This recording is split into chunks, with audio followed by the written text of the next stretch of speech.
For today's update, nako, mainit-init ito. Viancy, Borlis Queen daw at papansin, basher, Makati ang dila.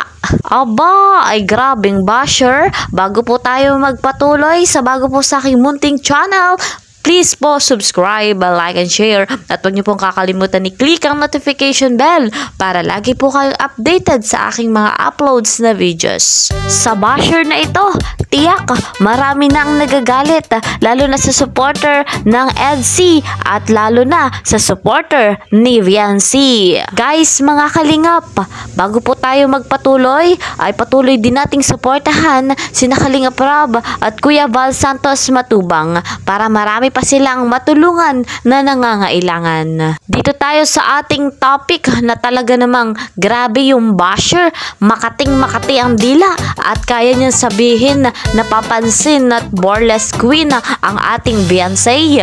Guys, mga kalingap, paano niya nasabi na papansin at Borlis Queen ang ating Viancy? Nakita niya bang naghubad? Nakita niya ba na walang suot ang ating Viancy? Masasabi kong queen ang ating Viancy, pero hindi Borlis at lalong hindi papansin. Ano kaya ang nakain ng basher na yan? Tandang-tanda na nasasabihan niya si Viancy ng ganon? Kilala niya ba si Viancy para husgahan niya ng ganon na lamang? Alam niyo po, guys, mga kalingap, sa pananamit ni Viancy, kitang-kita natin nasa kaayusan at bagay na bagay at magandang magdala ng kasuotan itong si Viancy. Bakit naman sasabing Borlis? Ang pangit at hindi maganda pakinggan. Baka naman yung basher na yon ang Borlis Queen. Sa tanda niyang yon, sa edad niyang yon, paano siya irerespeto kung ganun siya magsalita? Hindi maganda yung kanyang ginagawa, yung kanyang sinasalita.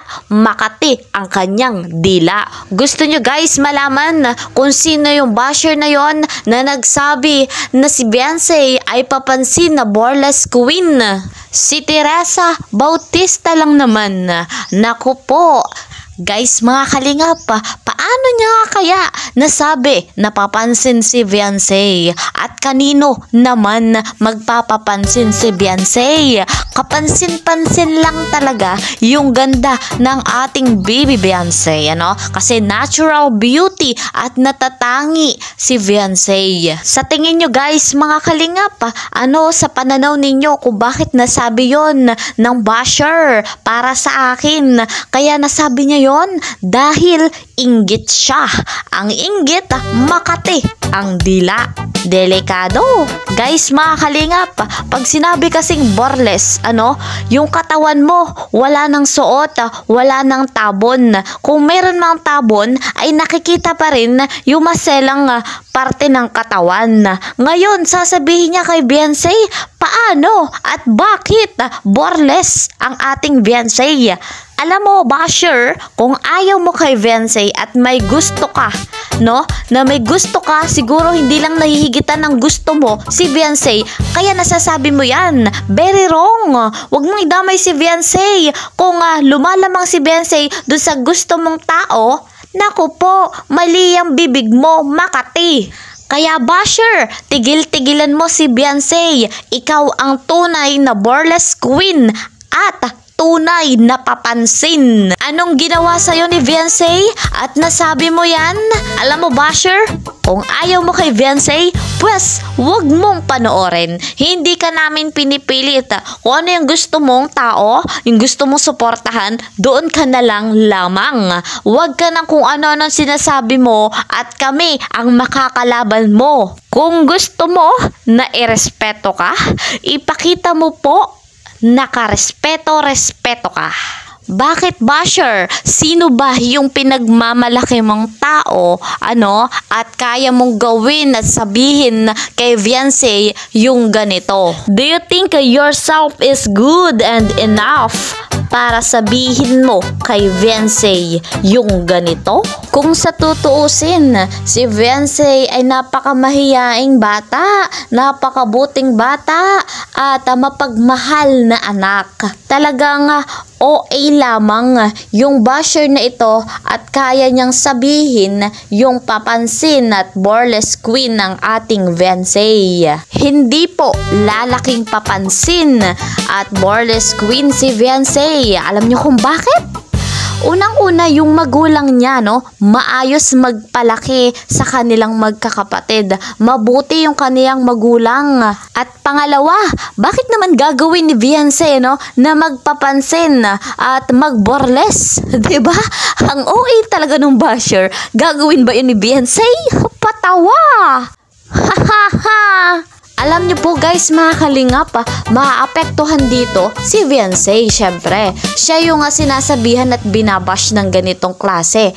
Ano po, ngayon kung alam na to ni Viansay, masakit sa part niya ito. Syempre, hindi niya naman ginagawa pero ganito yung sinasabi ng basher na ito. Nagpapakaayos si Viansay, ano? Patuloy niyang ginagawa yung tama at hindi siya gumagawa ng kung ano-ano na ikababas siya kanya. Pero ginagawan pa rin siya ng mga masasamang tao, masasamang isipan, makakating dila na ganito ang sasabihin sa ating Viansay. Bukod kay Viansay, maapektuhan din dito ang kanyang mga magulang. Alam niyo kung bakit? Magtataka yung mga magulang niya. Paano magiging papansin yung anak ko? Paano magiging burlesque queen yung anak ko? Ay hindi naman ganon. Maayos naman yung pagpapalaki ko. O diba? Siyempre ganon yung magiging isipan ng mga magulang ni Viansay. Paano kung baligtarin natin guys, mga kalingap? Paano kung halimbawa may anak yung Teresa at yung anak niya ang sabihan ng ganon? Napapansin at burlesque queen. Siya bang magulang ay hindi maapektuhan kung maayos naman siya nagpapalaki sa kanyang anak? Diba? Ito, dito papasok na naman tayo sa think before you click. Basta-basta na siya nag-comment, hindi siya nag-iisip. Dapat 1 million times niyang inisip kung tama ba yung kinoment niya. Very wrong. Grabing basher. Hindi nag-iisip. Hindi iniisip niya kung tama ba yung i-comment niya. O baka naman way niya lang ito, no? Paraan niya lamang ito, no guys? Mga kalingap, paraan niya para sumikat, para makilala. Naku po, very wrong din, ano? Kung ganito yung way niya para sumikat, para makilala siya, naku po, talagang hindi niya ikasisikat to. Marami lang at madadagdagan lamang yung magiging basher niya. Guys, mga kalingap, ganito lamang po kung magsalita. Kasi po, ayoko na yung sinusuportahan ko ay sinasabihan ng mali at hindi naman tama. Napakabuting tao, ng batang ito. Si Baby Viansay, hindi naman siya magugustuhan ni Kalingap Edu kung iba yung ugali ni Viansay, kung papansin siya, kung burlesque queen siya. 'Di ba? Hindi po ganoon. Alam niyo, ang gusto ko lang sabihin dun sa basher, kung gusto niyo mang-bash, ang i-bash niyo mismo ay yung taong gumagawa talaga ng masama, ng mali, ng labag. Hindi yung tao na ayaw nyo lamang yatang matalbugan ng inyong gustong tao. Baka ganon. Guys, mga kalingap, baka ganon nga po. Tayo po, guys, mga kalingap, ay one kalingap, one family. Ganyan po tayo. Pero itong basher na ito, sigurado ko hindi to kalingap at talagang mahusay ito na basher.